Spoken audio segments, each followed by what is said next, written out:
Hello friends, welcome to இது நம்ம சமையலறை. இன்றைக்கி நம்ம சமையலறையில் ரொம்ப சிம்பிளான டேஸ்ட்டான கார்லிக் ரைஸ் எப்படி ரொம்ப டேஸ்ட்டாக செய்கிறதுன்னு பார்க்கலாம். அதுக்கு முன்னாடி நம்மளோட சேனலை சப்ஸ்கிரைப் பண்ணாமல் பார்த்துக்கிட்டு இருந்தீங்கன்னா சப்ஸ்கிரைப் பண்ணிடுங்க. கூட இருக்கிற பெல் ஐக்கானையும் ப்ரெஸ் பண்ணிடுங்க. இப்போது கார்லிக் ரைஸ் செய்கிறதுக்கு ஒரு பேனில் ஒரே ஒரு டீஸ்பூன் அளவுக்கு நல்லெண்ணெய் சேர்த்துருக்கேன். இதோட ஒரு டீஸ்பூன் அளவுக்கு கடலைப்பருப்பும், ஒரு டீஸ்பூன் அளவுக்கு உளுந்தும், ஒரே ஒரு டீஸ்பூன் அளவுக்கு மிளகு, ஒரு டீஸ்பூன் அளவுக்கு ஜீரகம் சேர்த்துருக்கேன். இது எல்லாமே ஒரே அளவில் தான் நான் சேர்த்துருக்கேன்.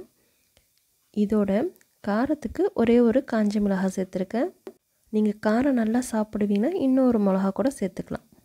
இப்போது இதை மிதமான தீயில் வச்சு கோல்டன் ப்ரௌன் கலர் வர அளவுக்கு இந்த மாதிரி வறுத்து எடுத்துக்கணும்.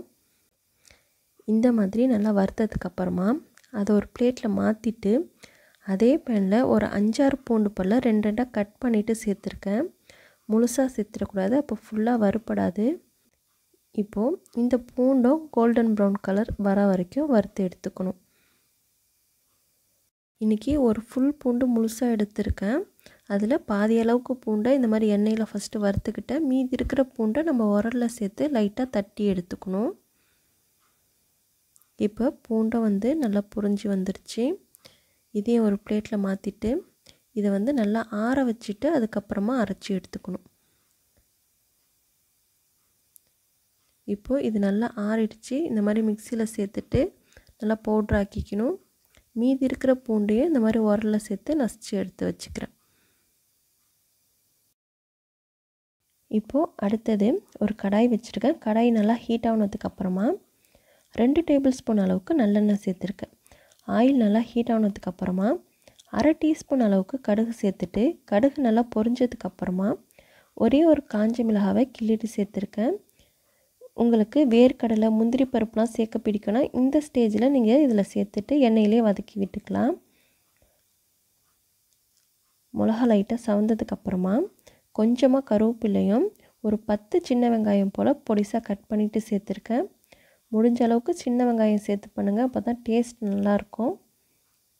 இப்போது வெங்காயம் ஒரு கண்ணாடி பக்கம் வரைக்கும் வதங்கினதுக்கு அப்புறமா ஏற்கனவே தட்டி எடுத்து வச்சுருந்த பூண்டை இதில் சேர்த்துட்டு லைட்டாக வதக்கி விட்டுக்கிறேன். இப்போது வெங்காயமும் பூண்டும் லைட்டாக வதங்கினதுக்கு அப்புறமா இதில் ஒரு 1/4 டீஸ்பூன் அளவுக்கு மஞ்சள் தூள் சேர்த்துக்கிறேன். இதோட இதுக்கு தேவையான அளவுக்கு உப்பு சேர்த்துட்டு நம்ம ஏற்கனவே அரைச்சி வச்சுருந்த பவுட்ரை இதில் சேர்த்துக்கணும். இந்த மாதிரி வறுத்துட்டு பவுட்ரு பண்ணி சேர்க்கறதுனால நல்லா வாசமாக இருக்கும், நல்ல டேஸ்ட்டு கொடுக்கும். இதோட ஒரே ஒரு டீஸ்பூன் அளவுக்கு பசு நெய் சேர்த்துக்கிறேன். நெய் சேர்த்துட்டு நல்லா மிக்ஸ் பண்ணி விட்டதுக்கப்புறமா இதில் ரைஸ் ஆட் பண்ணிக்கலாம். ரைஸ் சூடாக இருக்கும்போது சேர்க்கக்கூடாது. ரைஸ் கொஞ்சம் ஆறுனதுக்கு அப்புறமா தான் சேர்க்கணும். நம்ம சூடாக சேர்த்துட்டு கிளறணுன்னா ரைஸ் உங்களுக்கு குழஞ்சா மாதிரி போயிடும். அதனால் ரைஸை கொஞ்சம் நேரம் ஆற விட்டுட்டு அதுக்கப்புறம் சேர்த்து கிளறுங்க. அப்போ உதிரி உதிரியாக உங்களுக்கு கிடைக்கும். எல்லா சைடும் ஈவனாக மிக்ஸ் ஆகிற மாதிரி நல்லா இந்த மாதிரி மிக்ஸ் பண்ணி எடுத்துக்கணும். அவ்வளோதான், நல்ல கமகமான வாசத்தோட ரொம்ப ரொம்ப டேஸ்டான பூண்டு சோறு ரெடி ஆகிடுச்சு. கண்டிப்பாக உங்கள் வீட்டில் இன்றைக்கே ட்ரை பண்ணி பாருங்கள், ரொம்ப ரொம்ப டேஸ்ட்டாக இருக்கும். இந்த ரெசிபி உங்களுக்கு பிடிச்சிருந்துச்சின்னா மறக்காமல் நம்மளோட சேனலை சப்ஸ்கிரைப் பண்ணிடுங்க. கூட இருக்கிற பெல் ஐக்கானையும் ப்ரெஸ் பண்ணிடுங்க. லைக் பண்ணுங்கள், ஷேர் பண்ணுங்கள், கமெண்ட் பண்ணுங்கள். தேங்க்யூ.